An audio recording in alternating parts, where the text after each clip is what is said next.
Introducing the all-new Italiano range of pizza. Pizza Ultimo. Pizza Hut.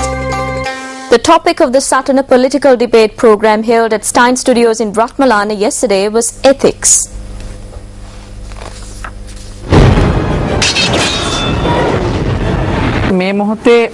Is there a need to introduce a code of ethics for the country or for individual institutions or professions? වෘත්ති ආයතන නැත්නම් එහෙම වෘත්තීන් වලට අදාළ විදියට අලුතෙන් ආචාර ධර්ම පද්ධතියක් ගේන්න ඕමනාවක් තියෙනවද? එහෙම අවශ්‍යතාවයක් තියෙනවද මේ මොහොතේ? Without protecting what we have, what are we going to do with new ones? Regarding the introduction of ethics for the media, why are these being newly introduced just for the media? We do not need new ones.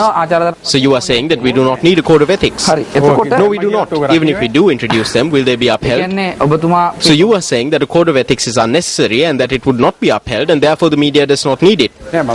No, what I am saying is that they must get together and decide on a code of ethics and introduce it themselves. It is not something that anyone can formulate. Are you saying that neither the government nor the Ministry of Mass Media and Information has the right to introduce a system of ethics for the media? If assistance is asked for, then the government must give it. Can the government introduce it as per their whim? The government cannot have a whim like that.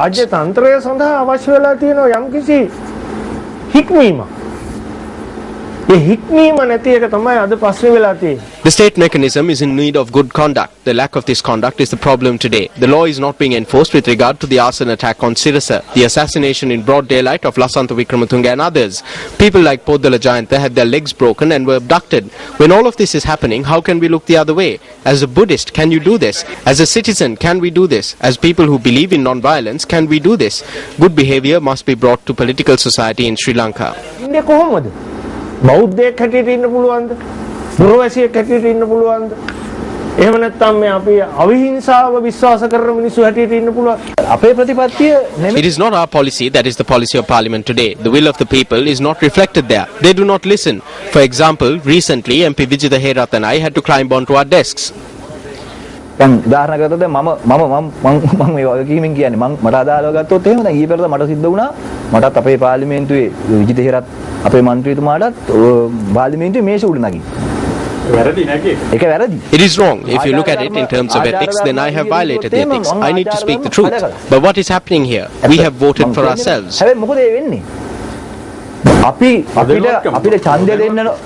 Please uphold your ethics for a moment. This is what happens in Parliament.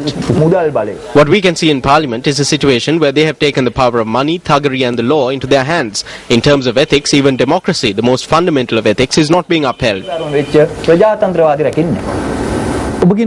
What you are saying is correct. I am in total agreement. There are some people who come in person to us and criticize the government, but they will not criticize in front of the president. They do not have the spine for it. There is an educated and knowledgeable group in Parliament, and as you said, there are useless people as well. The opposition is not allowed to speak in Parliament. They hoot at them. They do not listen. I stay in Parliament with much sadness because we too are being made to tolerate this. This is very wrong. You cannot build on a debate or initiate a dialogue in Parliament. පාර්ලිමේන්තුවේ බර ඒ කියන්නේ සාකච්ඡාවක් සංවාදයක් ගොඩනගන්න බෑ